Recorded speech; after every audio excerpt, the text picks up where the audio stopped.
Olá, sejam todos muito bem-vindos, muito bem-vindas. Mais um vídeo diferente aqui, um vídeo que eu vou, na verdade, fazer o quê? Uma análise psiquiátrica, né, de uma análise psicopatológica que uma psicóloga fez, né, a psicóloga Fernanda Landeira, que é uma psicóloga famosa, né, nas redes sociais, pelo que eu sei.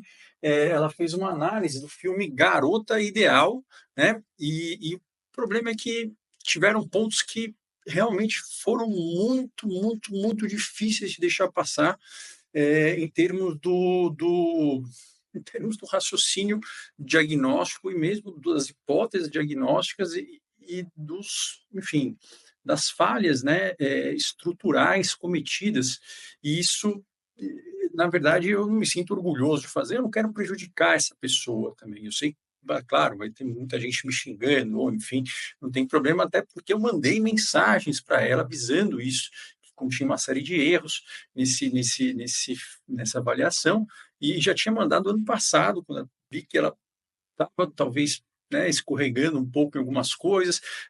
Até mandei materiais para ela, mas eu obtive zero respostas. Então, assim, eu resolvi fazer, mas eu não quero mal da pessoa, que realmente, assim, são falhas bastante importantes na avaliação básica, né, de psicopatologia, de diagnósticos que são extremamente raros e muito pouco úteis na vida do psicólogo, mas que indicam que possivelmente ela não tem uma base, talvez, sólida para poder ensinar psicopatologia, ou pelo menos uma psicopatologia que seja útil para você fazer um diagnóstico e fazer uma conduta terapêutica que seja eficaz. Que esse é o meu objetivo, na verdade, né? O objetivo é tratar as pessoas, né? Eu sempre falo, que eu sou médico, psiquiatra, eu atendo, a gente faz o diagnóstico para ter um tratamento. E isso, para mim, é um problema, porque uma grande parte dos quadros, né, de saúde mental, eles poderiam ser tratados, né, que são depressão ou quadros ansiosos, eles poderiam ser tratados, caso identificados inicialmente, por técnicas psicoterapêuticas. Então, o psicólogo teria a habilidade de diagnosticar e tratar, do começo ao fim, uma grande parte dos quadros. E eu sei que isso não é feito, uma grande parte, porque os psicólogos eles não têm essa embasamento na faculdade. Eu não estou dizendo isso para criticar nenhum psicólogo, porque basicamente eu conheço uma série de psicólogos brilhantes e eu sou do HC, né? Enfim, fiz faculdade lá. Eu sei que a própria psicologia da USP não tem nenhum tipo de ligação com nada que seja útil para você, de fato, fazer uma conduta seja, enfim, que faça diferença de saúde pública para ajudar a pessoa, para poder diminuir esse colapso de saúde mental. É uma porcaria, né, na minha opinião, e eu posso ser criticado por ele, não tem problema nenhum. Estou falando da minha instituição, e eu não conheço outra instituição em que a pessoa consiga se formar, pelo menos na minha experiência, conhecendo vários psicólogos do HC, do Hospital das Clínicas, onde eu, enfim, fiz minha residência, onde eu me formei. Eles somente conseguiram ter essa ideia de uma noção de como se faz o diagnóstico e ter essa habilidade de poder fazer, de poder intervir, porque eles estavam no HC, que é um hospital gigantesco, o maior hospital da América Latina, e ficavam lá fazendo e atendendo. Então, assim, não tem como, e eu acho que ela também não tem essa base, e aí eu estou super aberto a discutir, a fazer qualquer tipo de entrevista. Eu não estou aqui querendo ofender ou querendo roubar coisa, roubar curso dela, que ela se prejudique, nada disso, tá? Que meu objetivo é resolver um problema, que é um problemão de saúde pública que não tem profissionais para todo mundo. E, assim, psiquiatras, eles são extremamente bem formados? Alguns são, a grande maioria provavelmente não, mas tem pessoas já que estão fazendo programas para aperfeiçoamento de psiquiatras. O problema é que a gente tem 13.700 psiquiatras no Brasil, enquanto a gente tem 600 mil psicólogos. Então, talvez a gente possa tentar ver se os psicólogos podem, de fato, assumir isso que eles têm condições de fazer, né? Que é fazer o quê? Fazer um diagnóstico, e o diagnóstico realmente não tem como fazer. Primeiro, não tem como fazer sem ver o paciente, depois tem método para fazer. Esse método é um método médico. Eu sei que é chato isso, mas é um método médico. Mas a intervenção é psicoterapêutica, tá? E essa intervenção, ela muda a pessoa e permite que você possa fazer outras intervenções de outras linhas que você conhecer. E se você não faz a intervenção no diagnóstico, realmente a pessoa ela fica muito parada, inflexível. Os diagnósticos psiquiátricos, eles são uma prisão mental, tá? E muitos deles melhoram com psicoterapia, não precisaria da gente, tá? Então, foi isso, mas só para explicar, assim, como que é feito e por que que tá, que não é, na verdade, isso que ela falou, realmente foram dois grandes absurdos, tá? Mas vamos lá, ó. Esse filme não é um filme muito interessante, na minha opinião, tá bom? Mas eu vou resumir rapidinho, tá? O filme, a sinopse bem sucinta, é um cara que, enfim, apresenta para a família a noiva dele, e a noiva dele é uma boneca inflável. E o filme se passa nisso. Um cara estranho apresenta para o irmão, enfim, para a cunhada, ó, tô noivo aqui, ela veio, chegou aqui e tal, e lá é uma boneca inflável de sex shop. E o filme ele vai se desenrolando em torno disso, falando que tá maluco, não tá maluco, e aí todo mundo aceita a boneca, e aí no final ele vai, parece que melhorando em termos de sanidade mental, seja lá o que for que o filme quer dizer com isso, e aí a boneca morre. Ele dá fim à boneca e talvez isso represente que ele voltou à realidade. Eu não sei exatamente qual foi o intuito do filme, mas eu sei quais foram as análises que foram feitas, né? E não só as análises, mas a forma como foi justificado as análises. Isso tudo é realmente bastante preocupante. Por quê? Porque é uma pessoa que dá cursos de psicopatologia, tá? E eu estou fazer, cara, só que assim, vamos fazer direito o negócio. Né? Essa é a ideia, tá? Não é nenhuma outra questão ali. Entender, então, o porquê que eu estou fazendo essa crítica. Então, assim, eu vou colocar aqui uns áudios, eu não vou colocar muitas imagens, nem do vídeo dela e nem do filme. Eu vou colocar algumas, mas para não ser cortado. Então, assim, ó, o primeiro passo vou colocar aqui um áudio dela no Instagram. Aqui. Transtorno de personalidade esquizoide.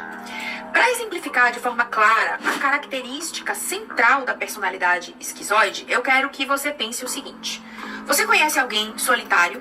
Alguém que prefere ficar sozinho do que ir para uma festa? Uma pessoa que entra na sala de aula sozinha, senta sozinha, evita o contato com outras pessoas e sai sozinha, vai embora sozinha, isso de maneira deliberada e persistente? Pois bem, agora amplie essa preferência por isolamento muitas e muitas vezes. E aí você vai começar a entender o impacto do transtorno da personalidade esquizoide. As pessoas que possuem esse transtorno, elas mostram um padrão de distanciamento das relações sociais e uma faixa limitada de emoções em situações interpessoais. Elas se mostram distantes, frias e parecem ser indiferentes às outras pessoas. O termo esquizoide é um termo bem antigo. Ele foi usado para descrever pessoas que têm uma tendência a se voltar para dentro de si mesmas e se isolar do mundo exterior. E também, tem uma ausência de expressividade emocional e buscam interesses vagos, preferem atividades solitárias. Aqui tem uma correção meio boba, chata, que esquizo, né, o radical quer dizer divisão, né, e aí esse termo foi cunhado por Bloiler, né, de esquizofrenia, porque tem uma desagregação da estrutura mental, uma divisão da estrutura mental, e ele acreditava que pessoas que tinham personalidades nessa natureza e uma outra chamada esquizotípica seriam pessoas mais propensas. Então, esquizo quer dizer divisão, tá? Mas eu vou aqui só colocar minha apresentaçãozinha aqui, para não deixar passar, que eu adoro fazer apresentaçõezinhas, para mostrar, então, qual que seria ali não só a irrelevância, mas, de fato, não existiria o porquê cogitar este diagnóstico, tá? Não teria utilidade, todo diagnóstico tem que ser útil, né? Está no DSM isso, negócio de falar isso, porque é verdade. Bom, então vamos lá, ó. Aqui, pronto, acho que está aqui compartilhando, né? Tá certo. Então, aqui, ó, vocês podem ver que aqui tem a questão dos critérios, né? E foi mais ou menos o que ela leu, né? Não tem problema. Mas, assim, o primeiro problema nisso é que, assim, é uma coisa muito rara, porque se você for ver os estudos epidemiológicos, né, por exemplo, nos Estados Unidos, uma prevalência de 1,3%, é muito raro. Mas, além disso, não é só este o problema, né? O problema é o seguinte, que os transtornos de personalidade, em geral,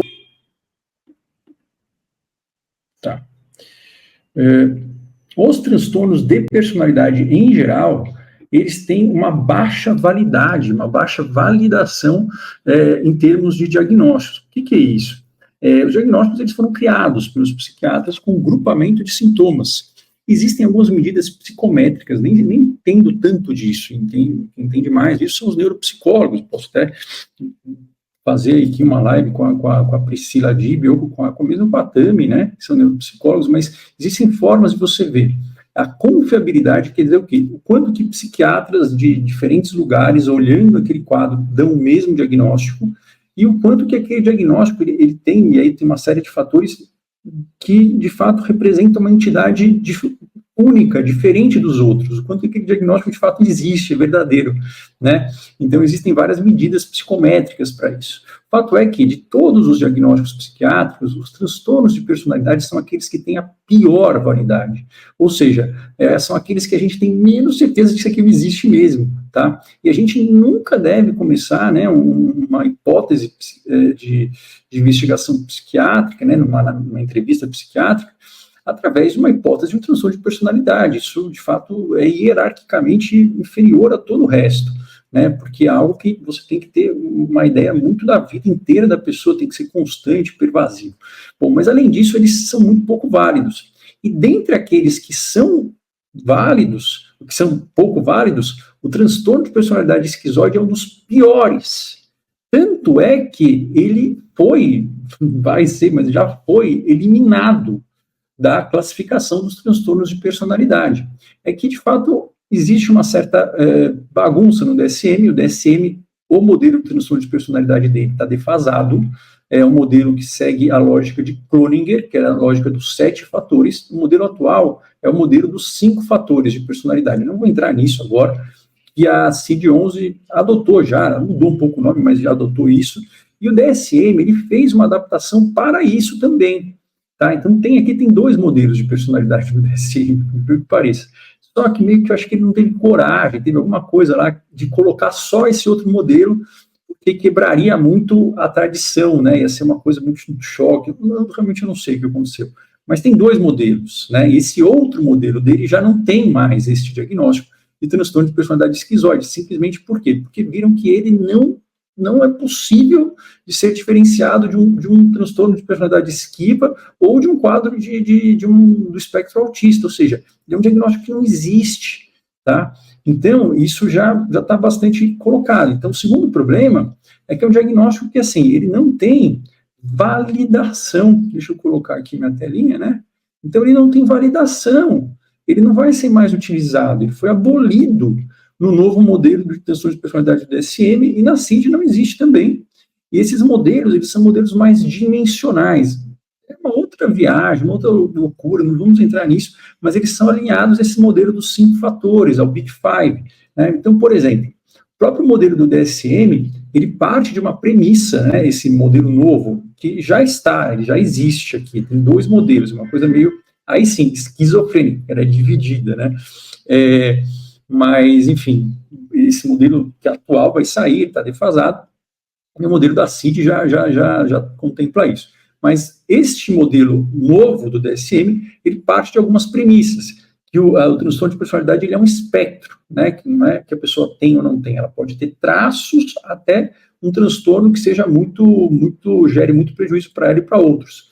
E ele é baseado nessas premissas, né, ou seja, tem que ter prejuízo no funcionamento, tem que ter traços patológicos específicos, tem que ser pervasivo, que aqueles traços da personalidade, eles têm que estar presentes na vida da pessoa como um todo, não só no ambiente, não é só quando ela está no trabalho, quando ela está, enfim, na faculdade, ou quando ela está numa situação específica, tem que, enfim, estar presente na vida inteira dela, e tem que ter uma estabilidade desde o final da vida adulta, ou seja, não pode ter momentos onde ela deixa de ter isso, tá?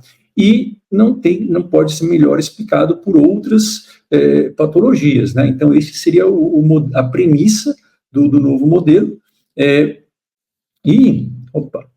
Aqui, deixa eu ver. E aí ele coloca em 5 domínios, que basicamente são exatamente os 5 domínios do Big Five, tá? Só que ele mudou de nome. Ele colocou afetividade negativa e estabilidade emocional, então teriam esses domínios que seriam um inverso do outro. Distanciamento com extraversão, antagonismo e agradabilidade, desinibição e conscienciosidade, seria uma pessoa ser mais rígida, e um psicoticismo versus lucidez. Isso é basicamente igual, é a mesma coisa do transtorno do Big Five, só que eles deram nomes diferentes. Só que o DSM manteve 6 tipos específicos, porque eles acreditaram que são 6 tipos que têm um pouco mais de validação de que são, de fato, transtornos que existem, que são diferentes dos outros, né? Quais foram eles? O antissocial, o segundo evitativo, aqui, ó, terceiro borderline, narcisista, obsessivo compulsivo e o esquizotípico, que não é o esquizoide, tá? E aí eu coloquei aqui do lado o que é o Big Five, né, que o pessoal chama de Ocean, né, que é isso de openness, conscientiousness, extraversion, agradability e neuroticismo, ou seja, basicamente a mesma coisa, tá? Então, tanto o DSM quanto a CID-11, eles estão adotando este modelo, e o DSM manteve, e a CID, ela tirou todos os subtipos, a não ser uma especificidade de subtipo borderline, enquanto o DSM manteve. Por quê? Porque dos transtornos de personalidade, o que tem a maior validade diagnóstica é o transtorno de personalidade borderline, os outros têm uma validade, assim, muito ruim, tá? Mas, assim, dentre os ruins, esse é o pior deles, em termos do quê? Em termos de que, assim, ele já foi abolido, já se sabe isso, tá? Há um tempo. Mas, além disso, vamos pegar os critérios, e se a gente observar os critérios, né, imagine que, de fato, existisse, ainda fosse válido esse transtorno. Há um erro muito gritante da interpretação dela, do próprio filme, e com base nos critérios. Porque, assim, os critérios, eles são operacionais, a gente não usa isso na prática para fazer o diagnóstico, não se estuda psicopatologia pelo DSM, isso é errado, ele serve para que a gente consiga se comunicar e fazer pesquisa e que todo mundo fale a mesma língua, tá? Mas se você for ler aqui, é meio que todo mundo tem a mesma coisa, tá? Então, não é essa a função dele. Mas vamos dar uma olhada, só, então, assim, né, lembrando o que é o transtorno esquizoide, né, o que é? Né? Ele teria essa questão de ser uma pessoa que não gosta de relacionamentos, que opta por atividades solitárias, não tem interesse nenhum em fazer sexo, experiência com outras pessoas, nenhum prazer ou nenhuma atividade, é uma pessoa basicamente que não interage com o mundo, né? E ele é indiferente aos elogios ou críticas dos outros e mostra uma certa frieza, desapego ou afetividade achatada. Tudo bem, mas aí, se a gente pegar o filme, eu não vou mostrar o filme inteiro, obviamente, mas tem um terceiro problema. Por quê? Porque, basicamente, isso não é compatível com o que você vê no filme do próprio personagem, né? Então, o personagem em si, eu não peguei o filme inteiro, tá? E eu sei que é um filme, tem todas as ressalvas, tudo isso, mas mesmo assim, ele não preencheria esses critérios, né?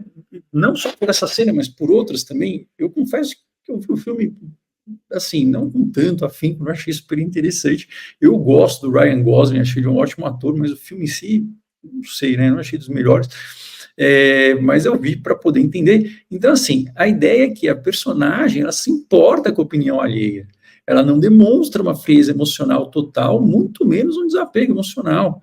E, assim, se ela fosse uma pessoa que não tivesse apego nenhum a nada, não teria nem motivo pelo qual ela levar uma boneca inflável e mostrar como a noiva e pedir para o irmão, para a boneca inflável ser hospedada na casa do irmão, que é um negócio totalmente excêntrico, nonsense, né?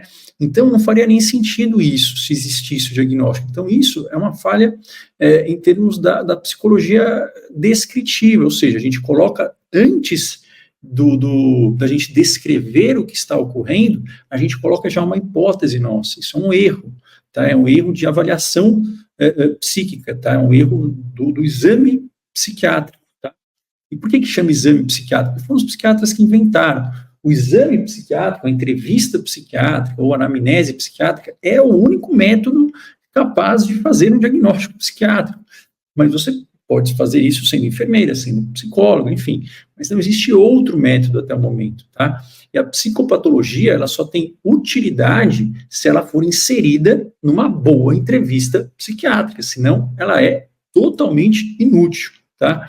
E a única psicopatologia que a gente usa na prática clínica, a gente quem? Pessoal do HC, pessoal do Hospital São Paulo, da Unifesp, pessoal da Santa Casa, pessoal do CIRI, pessoal do MAIS, pessoal que trabalha em qualquer hospital que tem um mínimo enfim, de formação e de respeito. O único tipo de psicopatologia é uma psicopatologia metodológica de um cara que viveu em 1917, chama Carl Jaspers. É o único tipo que a gente utiliza, tá?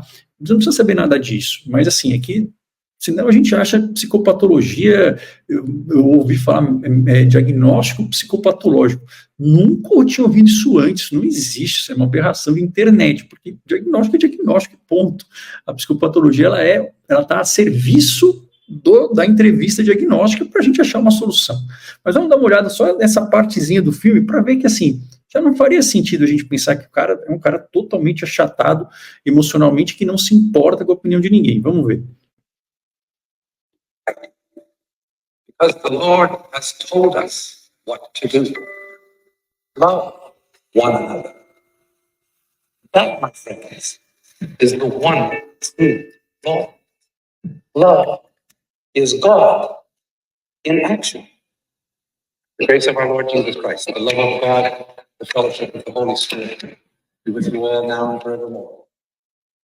Amen.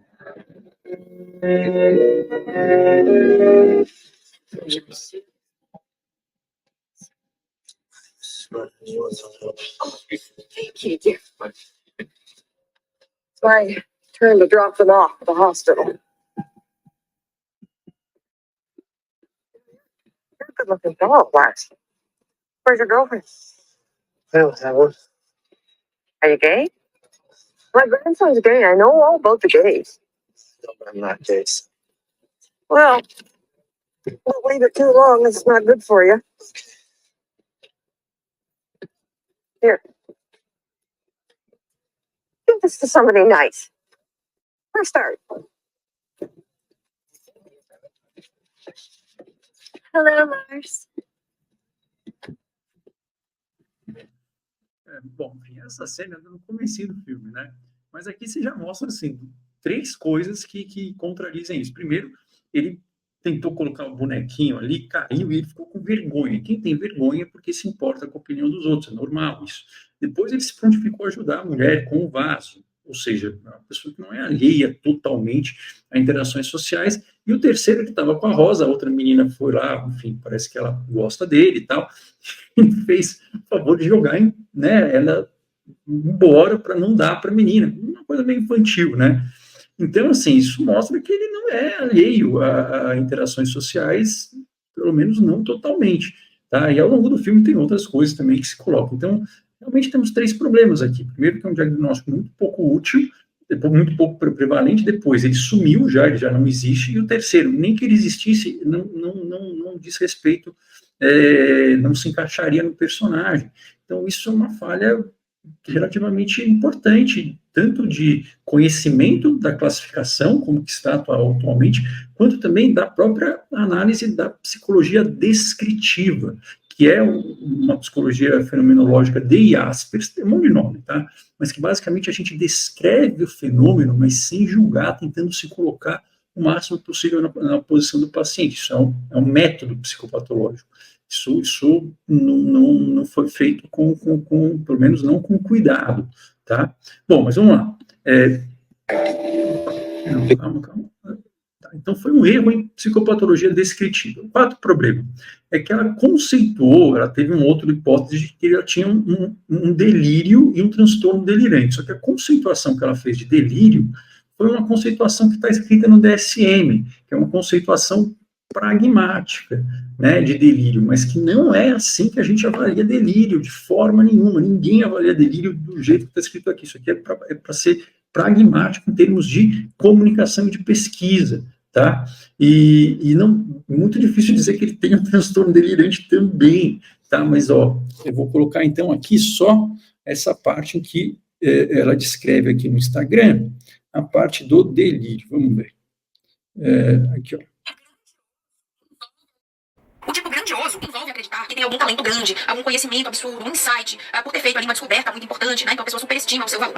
É menos comum que a pessoa também, né, pode ter um delírio ali de manter uma relação especial com uma divindade, tá? Então o delírio grandioso ele pode também envolver um conteúdo religioso, né? No caso eu consigo me comunicar com Deus, enfim, eu tenho esse dom, ou uma pessoa famosa, tá? No caso que o indivíduo ele pode até ser visto como um impostor, né? Chegar aqui e dizer, olha, eu sou muito, muito amiga, assim, eu sou íntima do Gustavo Lima, né? A gente tem uma relação muito próxima. Demonstra que ela nunca viu um quadro delirante, porque ele é extremamente pouco prevalente. Eu vi alguns quadros delirantes no H1, no HC, que são predominantemente pessoas mais velhas, mas assim, eles são muito raros, e a grande maioria deles tem um caráter persecutório, uma paranoia, né? É muito, muito difícil, verdade, vários amigos meus nunca viram, eu também nunca vi isso, porque eu fiz residência no HC, depois fiquei 4 anos trabalhando como médico assistente lá, contratado do HU, e fiquei mais 2 anos como assistente do HC.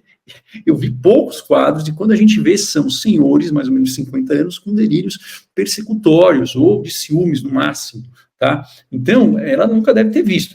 Por quê? Porque isso daqui está escrito aqui, mas assim, uma coisa interessante é que se você pegar a página 91 do DSM antigo, que eu tenho aqui, está escrito, um tipo erotomaníaco, o tema central do delírio é de que outra pessoa está apaixonada pelo indivíduo. A pessoa em relação à qual há tal convicção costuma ter condição superior, por exemplo, ser alguém famoso, ou até um cargo superior no trabalho, embora possa ser um completo estranho. No tipo grandioso, o tema central é a convicção de ter algum talento, ou um conhecimento, ou de ter feito alguma descoberta importante. Menos comum, a pessoa pode ter um delírio de manter uma relação especial com alguém renomado, ou de ser uma pessoa famosa. Eu acho que ela decorou isso aqui, né? Parece. O que é um talento. Não sei se ela leu no teleprompter, mas assim, é um talento, e sem problema nenhum. Mas assim, na prática, isso não é visto. Tá? É extremamente raro, esse quadro tem 0,5% de prevalência. E quando a gente vê em pessoas mais ou menos 50 anos, não é nessa faixa etária, e a grande maioria deles tem um delírio de perseguição mesmo, ou de ciúme, tá? Mas tudo bem, vamos ver, vai que de fato ela encontrou alguns. Aqui, assim, como é que a gente define delírio, tá? Não é devido às manifestações externas que estão escritas aqui. Então, no DSM, estão escritas as manifestações externas do delírio. Isso não é o jeito em que se faz o diagnóstico, é errado fazer assim. Então, isso está ali, ó. Normalmente os delírios são julgamentos patologicamente falseados.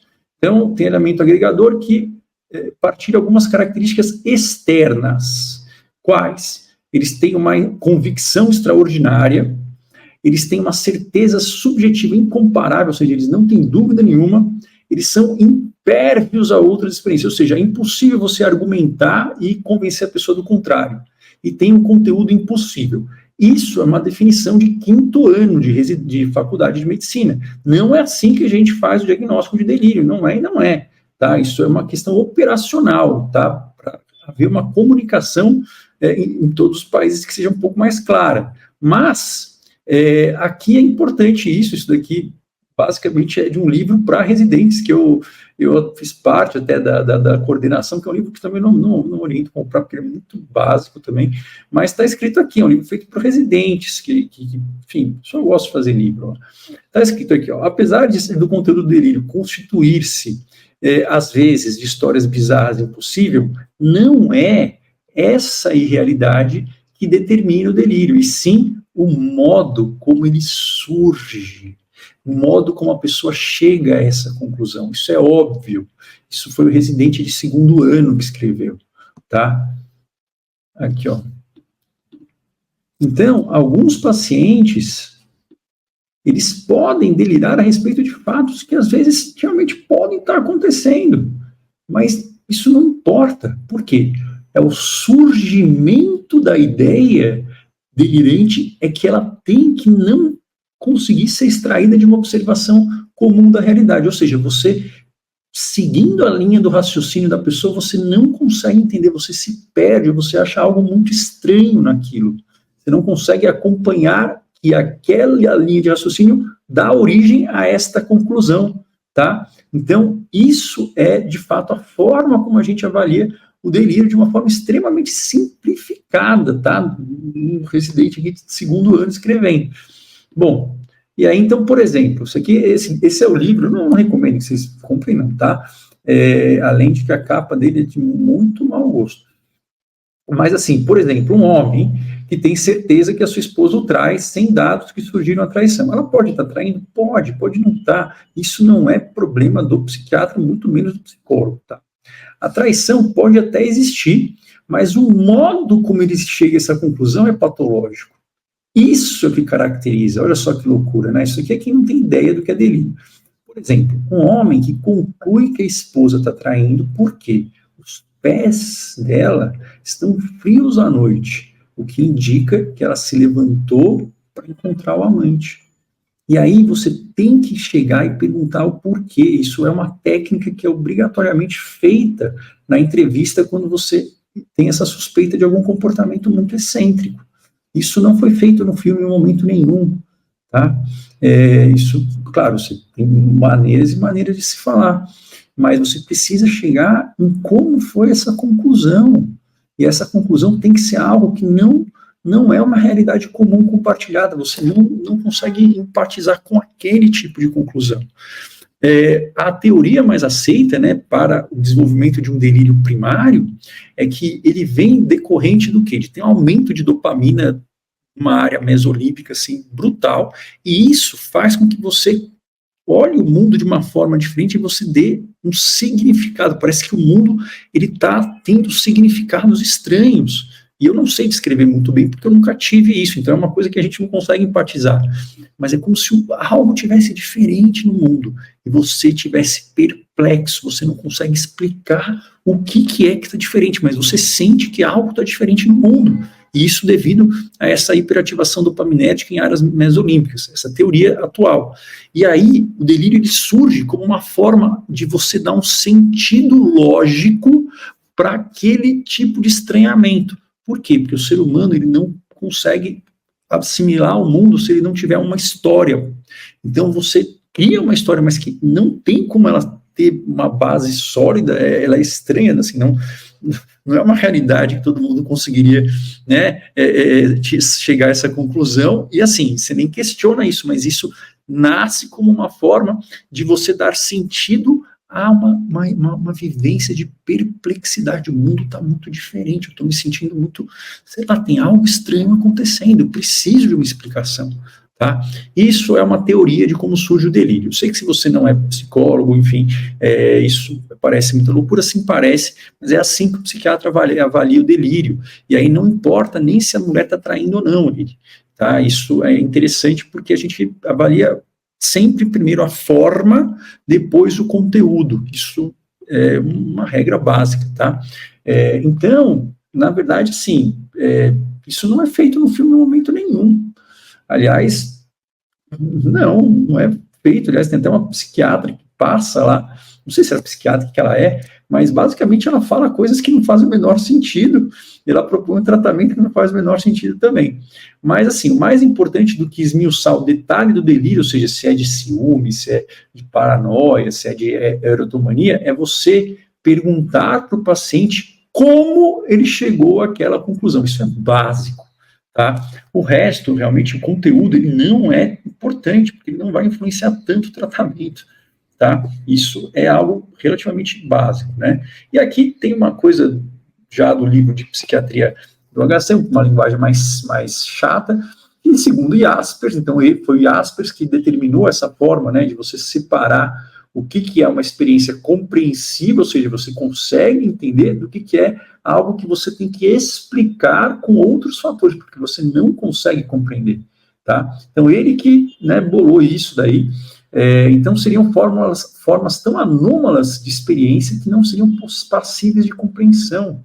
O paciente sofreria uma espécie de reestruturação do universo, e isso ele foi basicamente pervadido, né? E, na verdade, tudo teve um significado novo, e isso é assustador, é uma coisa que deixa a pessoa perplexa, uma experiência totalmente nova.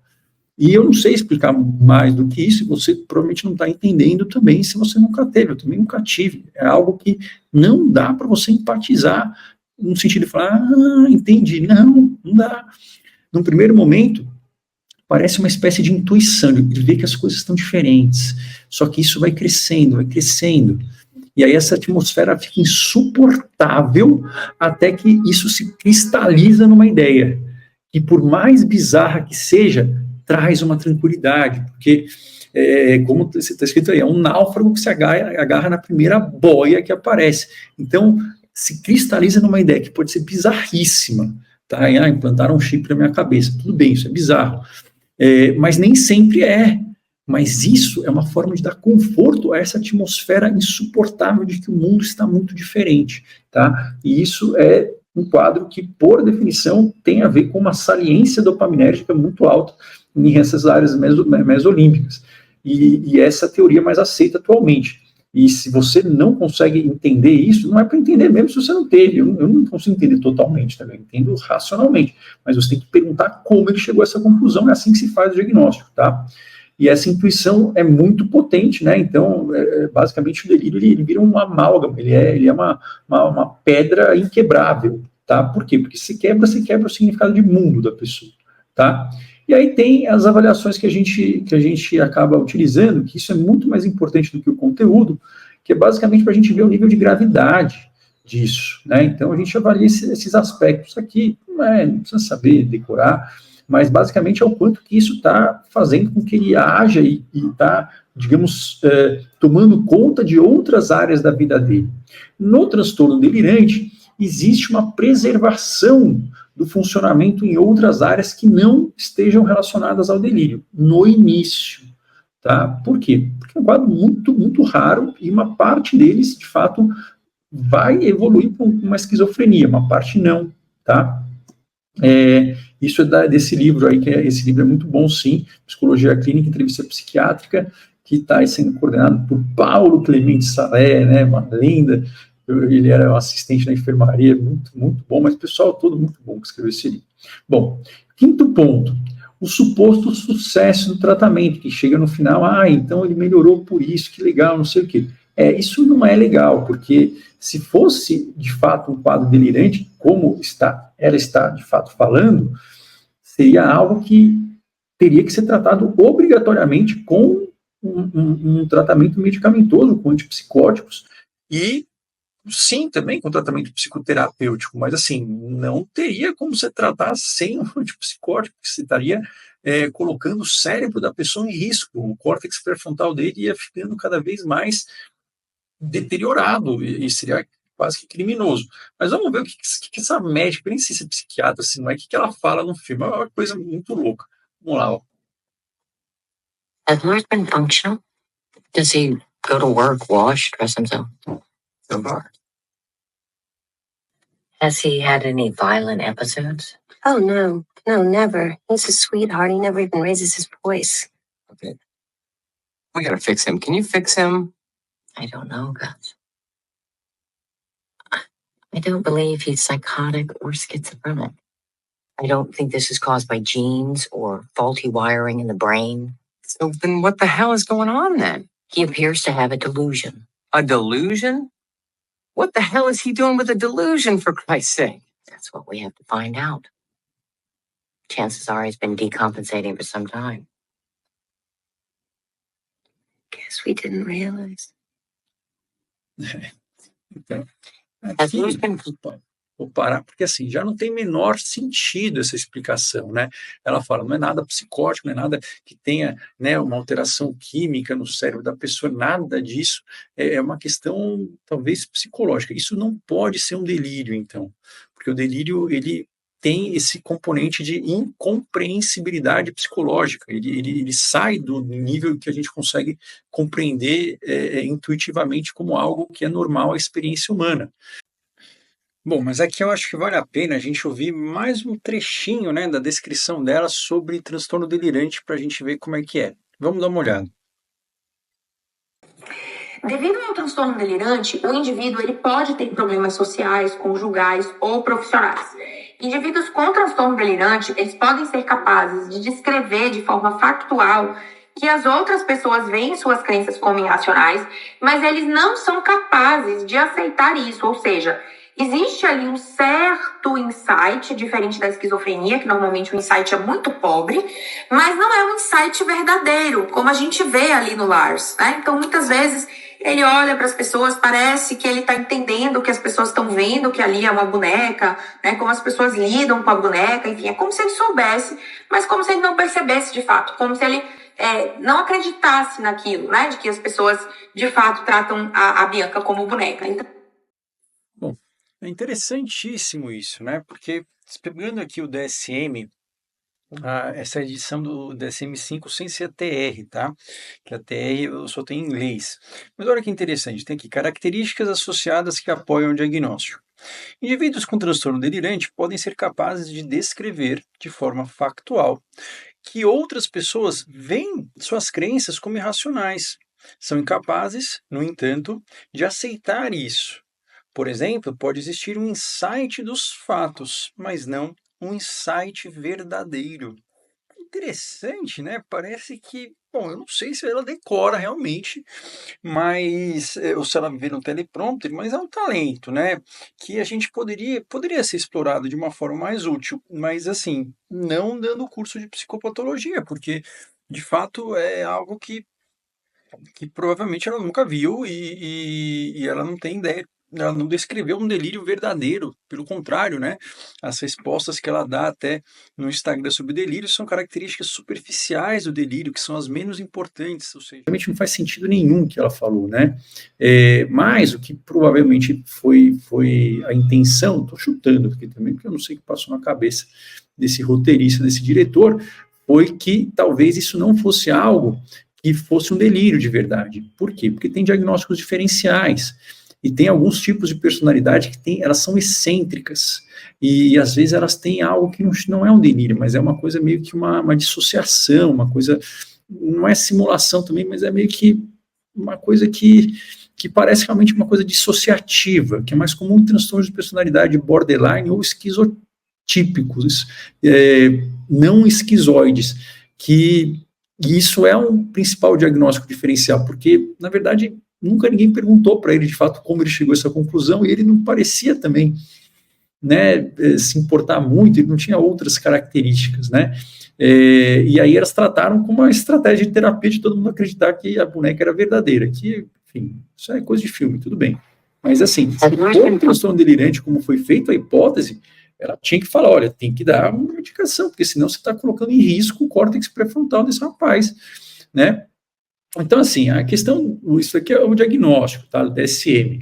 Então, tá aqui, ó, um delírio com uma duração de mais de um mês, e o funcionamento não está prejudicado em outras áreas que não são relacionadas ao delírio, né, e não tem um comportamento claramente bizarro ou esquisito, tá? E tem esses tipos, que foram os tipos que ela listou, que não tem muita importância, mas, na verdade, assim, o único que eu vi foi esse tipo persecutório, e eu vi um do tipo ciumento, só, tá? Pessoas ali acima dos 50, 60 anos. É muito raro você ver o resto, porque já é raro você ver isso, tá? Então, é um diagnóstico meio que raríssimo. Mas, quais são os diagnósticos diferenciais? Episódios depressivos graves, transtorno bipolar, esquizoafetivo, delirante persistente é o mesmo. Tem o transtorno dissociativo conversivo, que a pessoa sempre é uma dissociação, né? É igual a pessoa perde a memória, não sabe quem ela é, ou de onde ela veio. Isso é uma amnésia dissociativa. Você nunca, por mais trauma que você tenha, você nunca perde a sua identidade, né? Mas pode ocorrer. Ou um transtorno de personalidade, por exemplo, esquizotípico, paranoide ou borderline, que é até o mais provável. Mas, no fundo, esse paciente não existe na vida real, porque não aparece esse paciente no consultório, tá? É que você falar que isso é um delírio e que a característica do delírio são essas externas, e você ainda validar o conteúdo do delírio, sendo que isso não foi investigado, e não falar que a forma que você tem que investigar para ver se de fato é um delírio ou não, de fato, como foi a conclusão, como foi que aquilo nasceu, isso são erros crassos que não podem ser cometidos. Porque, bom, basicamente, porque isso está totalmente errado, você está fazendo um desserviço aos psicólogos se você tem uma função de ensinar. Bom, mas se fosse mesmo delírio, aí nesse caso a gente tinha que fazer uma bateria completa de exames, porque ainda mais uma pessoa jovem, tinha que ser uma coisa assim, completa, e mesmo que tivesse uma suspeita, aí sim, tem que fazer todos os exames possíveis e imagináveis, tá? E aí, olha só, estudos demonstram consistentemente uma relação direta entre a duração de uma psicose, o delírio, transtorno delirante é uma psicose, né? Então, existe esse boom de dopamina e tem esse estranhamento do mundo, e as medicações, elas são reguladores de dopamina, mas quanto mais você fica com a psicose não tratada, você tem um pior prognóstico. Por quê? Porque quando você tem um boom de dopamina no setor mesolímbico, você tem um boom de glutamato no seu córtex pré-frontal, que destrói neurônios. O seu córtex pré-frontal ele vai afinando, que é a capacidade de você executar as coisas. E é por isso que o esquizofrênico demora para tratar, ele às vezes para de ouvir voz, mas fica ali sem fazer nada e não se incomoda também, tá? E aqui eu coloquei esse assim, que é do livro do próprio HC, né, de clínica psiquiátrica, né, assim, ó, o que fazer? Avaliar rigorosamente as causas, tem orgânicos, investir no vínculo terapêutico, psicoeducação e organizar um plano terapêutico. Que não fazer? Deixar de iniciar o antipsicótico, se for mesmo um quadro delirante, caso fosse o diagnóstico. Mas no caso dele não dá para saber, porque ninguém investigou esta parte no filme e pareceu uma coisa bastante dissociativa ou uma coisa relacionada a uma personalidade mais esquizotípica, mas que também não é assim, tá? Então é um quadro meio que não existe, tá? É um quadro de filme. E a ideia é você não realizar a fase de manutenção apropriada, você tem que deixar pelo menos um ano, né, e avaliar outras coisas rigorosamente, tá? Então, seria um tratamento parecido com o que foi preconizado para a menina do BBB lá, né? Então, assim, aqui é só para entender que, assim, o que faz o diagnóstico não é psicopatologia. A psicopatologia não tem função, não tem importância, ela não tem capacidade de fazer diagnóstico nenhum. Não existe diagnóstico psicopatológico. Isso é um termo que eu ouvi na internet a primeira vez. Se tiver algum outro psiquiatra que conheça esse termo e consiga me explicar o que é isso, eu estou super aberto a ouvir. Mas, assim, na verdade, a gente faz uma anamnese, uma entrevista clínica psiquiátrica, cuja parte do exame físico é uma parte em que nós usamos alguns métodos psicopatológicos de Jaspers e ponto final, tá? Não precisa aprender outra psicopatologia, porque já é difícil aprender psicopatologia de Jaspers, tá? Então, você tem que ter tudo isso numa consulta, você tem que fazer tudo isso, em todas essas etapas, tá? Bom, e aqui tem o modelo do Carl Jaspers. Então, se você é psicólogo, quer conhecer uma psicopatologia que é útil para a sua vida, para você poder ajudar pacientes, de fato, diagnosticar, ajudar a tratar, é a psicopatologia de Jaspers, que basicamente ele fez uma metodologia entre esses métodos de apreensão, de investigação, de contextualização. Nesse caso, e a maioria das vezes nós usamos, às vezes a gente usa outros métodos, mas nesse caso a gente usou a fenomenologia, a psicologia explicativa assim, se aquilo não é compreensível pela empatia, você não consegue entender se colocando no lugar da pessoa, você tem que explicar aquilo como uma causa externa, que aconteceria se fosse um delírio ali da pessoa que concluiu que a mulher estava traindo por conta do pé frio. Então, aquilo já não dá para compreender. Mas você vai fazer um vínculo empático para tentar compreender o máximo possível. Quando você já não conseguir, isso quer dizer que teve uma quebra, tá? Isso que é o delírio. E o método de nosologia, que é você classificar isso, ou melhor, não classificar nesse caso, né? Então, a gente usou o método de entrevista fenomenológica, que para Jaspers, basicamente, tem que tentar descrever o máximo possível como o paciente sente aquelas coisas. Então, o paciente meu, eu atendendo no consultório, às vezes eu falo, olha, uma coisa chata de psiquiatra, que a gente pergunta muito como é o sentimento que você está tendo.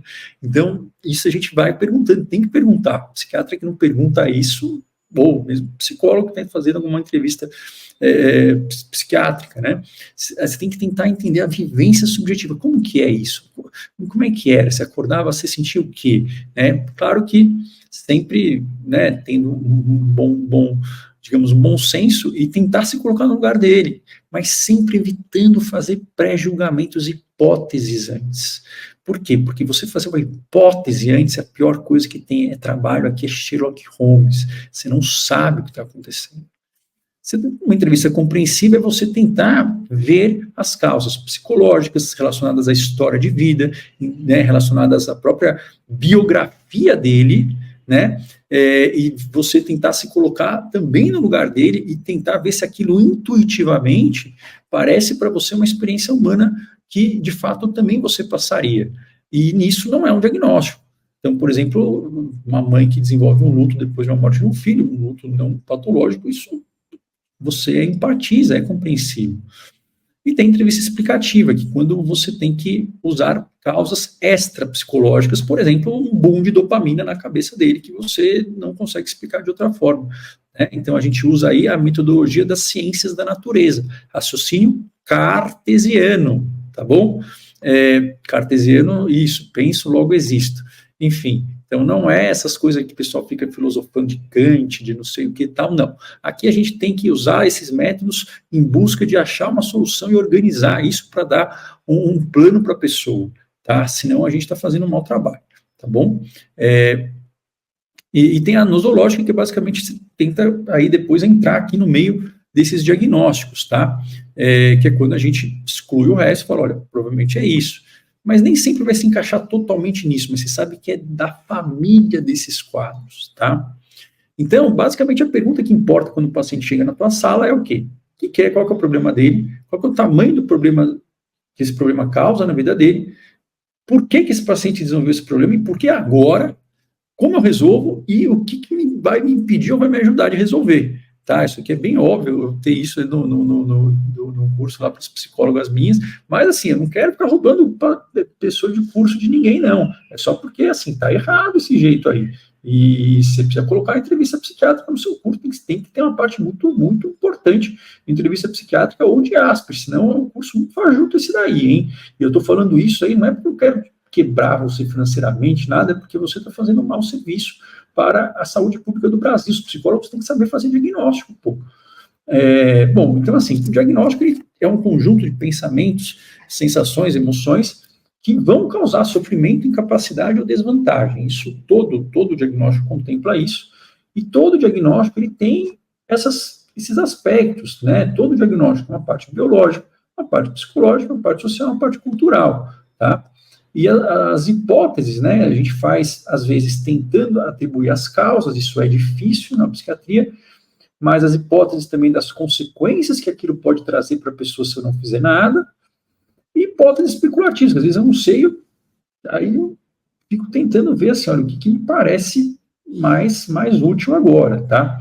Mas o fato é que, assim, você tem que ter isso para ter diagnóstico, e sempre você vai fazendo hipóteses, aí você vai excluindo as hipóteses, e aí a que sobra é aquela que você vai tratar. Então, você tem que ter uma habilidade de coletar informações relevantes, não tem como você ficar deixando o paciente falar tudo o que ele quiser. Por quê? Porque isso é uma coisa que você está fazendo ele jogar o dinheiro fora quando ele pagou a sua consulta. Porque ele pagou a sua consulta não foi para ele ouvir o que ele já sabe, foi para que, de fato, você faça uma intervenção. Então, tem que ter um processo de coleta de informações, não é que você atropele ele, mas que você consiga direcionar a entrevista para coletar informações úteis e relevantes para o paciente, tá? Isso, você respeitar a consulta que ele está te pagando, porque é para isso que está lá, tá? Não é para todas as informações. A gente tem que saber o tipo de informação que é relevante e o tipo que não é. E o tipo que não é, a gente vai ver estratégias, claro, sempre sutis, da gente ir redirecionando o paciente para investigar aquilo que nós precisamos saber. Ou mesmo até falar, olha, isso aqui é importante, mas eu preciso saber dessa informação aqui, a gente pode voltar para isso depois, tá? Tem o exame psíquico que nós fazemos durante toda a entrevista, desde que a gente vê o paciente até o final, e aí depois a gente sintetiza e formula uma hipótese e um plano, tá? E isso tem que ser feito em uma consulta, tá? Tem que saber fazer isso numa consulta? Olha, tem que saber fazer, em 2 no máximo, mas você tem que dar pelo menos um norte para o paciente. Não pode ser tão complexo assim, igual falar, nossa, é muito complexo, meu Deus, não sei o que é complexo, quando a gente não tem um método e quando a gente fica viajando, né, na maionese. Mas assim, isso daqui todo residente sai sabendo fazer isso, né, e isso pode mudar depois, e você pode até fazer várias hipóteses e compartilhar isso com o seu paciente, tá, e sempre o paciente que vai decidir, de fato. Mas você tem que fazer isso para dar para ele a melhor escolha informada, e de preferência fazer isso numa consulta só. Por quê? Porque tem uma fila de espera gigantesca, tem um monte de gente que está com quadros que nem sabem que são quadros ansiosos, depressivos, e que não estão sendo tratados, né? Então, tanto em termos de saúde pública, quanto em termos mesmo de otimização, porque senão a gente fica enchendo linguiça também, tá? E a ideia é, a gente pega primeiro o problema, mas o principal é saber qual que é o espectro, qual que é a família de sintomas, tá? Não saber exatamente o diagnóstico em si, às vezes a gente não consegue. Aí tem uma hipótese, testar a hipótese. Então a gente tem que ter uma hipótese, que aí você pergunta para o paciente se é ou se não é, tá? Você sempre testa. E aí você vai implementar um plano que você vai testar também. Sempre a gente tem que ver e saber que nós não somos, digamos, torcedores de nenhuma linha ou de nenhum diagnóstico. A gente quer que o paciente melhore, tá? E o objetivo é aliviar a angústia e uma recuperação total e realista do paciente, tá? Então, aqui são coisas básicas de como é feito um diagnóstico psiquiátrico, ou como deveria ser feito. Tem coisa a mais até aqui que eu coloquei, peraí que eu vou só mostrar aqui algumas referências. Opa, não sei se estava mostrando aqui, mas algumas referências de alguns livros que valem a pena você que é psicólogo, tá? Se você quiser estudar mais, não estude psicopatologia pelo DSM, pelo amor de Deus, tá bom? Ele não foi feito por isso, tá? Ó, então a gente vê a duração, severidade de conteúdo, tá bom? Aqui é normalmente a ordem que a gente segue, mas isso, enfim, nem vou entrar agora, mas isso é a ordem mais correta, nem sempre a gente vai seguir essa ordem, e aqui são sugestões, né, que eu trouxe aqui, não sei se está dando para enxergar, que eu sou péssimo nisso, vou aumentar aqui de tamanho,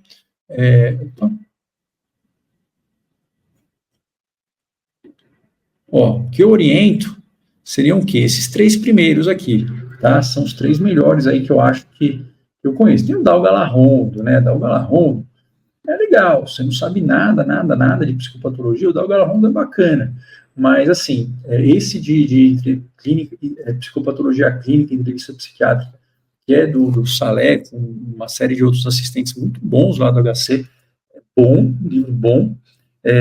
Esse sistema MDP é um sistema alemão que o Salé traduziu, mas é um sistema que basicamente ele divide de uma forma muito padronizada o exame psíquico. Você não precisa seguir totalmente os termos dele, se você não quiser, mas ele divide de uma forma muito organizada e define cada um dos termos. E depois ele tem uma tabela com listas para você não esquecer. Isso é muito útil.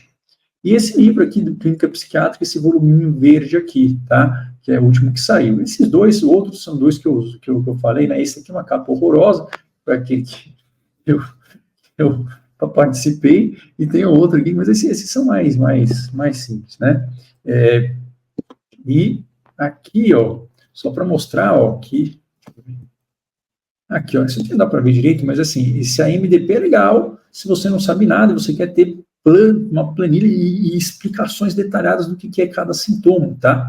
E às vezes a pessoa vai chamar, enfim, fazer exames psíquicos, cada um chama de um nome diferente. Isso aqui é uma forma de padronizar, mas o legal são essas tabelas e você vê depois as síndromes.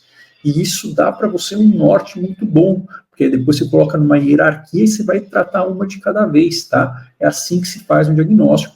E eu peço, por favor, que, pessoas ficarem ofendidas e me xingarem, isso eu sei que vai acontecer, mas assim, pelo amor de Deus, não dá para você manter assim, Fernanda, pelo amor de Deus, já mandei mensagem para você lá, não sei o que, não te conheço, acho que você deve ser uma pessoa inteligente, tudo isso que eu acho que assim, você não está manjando disso aí, cara, tá, e não é relevante esses diagnósticos, eu acho que você sabe ler, decorar o DSM, que é uma boa habilidade, mas pode usar isso para uma coisa que presta, porque o que acontece? A gente forma um monte de psicólogo que fica discutindo filosoficamente as coisas, não resolve, isso não é uma coisa que eu acho útil, e não é que eu não acho, isso não é útil em nenhum país do mundo está se fazendo isso, estamos em um colapso, que no Brasil a gente só não sabe disso, mas tem um colapso assim, todo mundo, tá?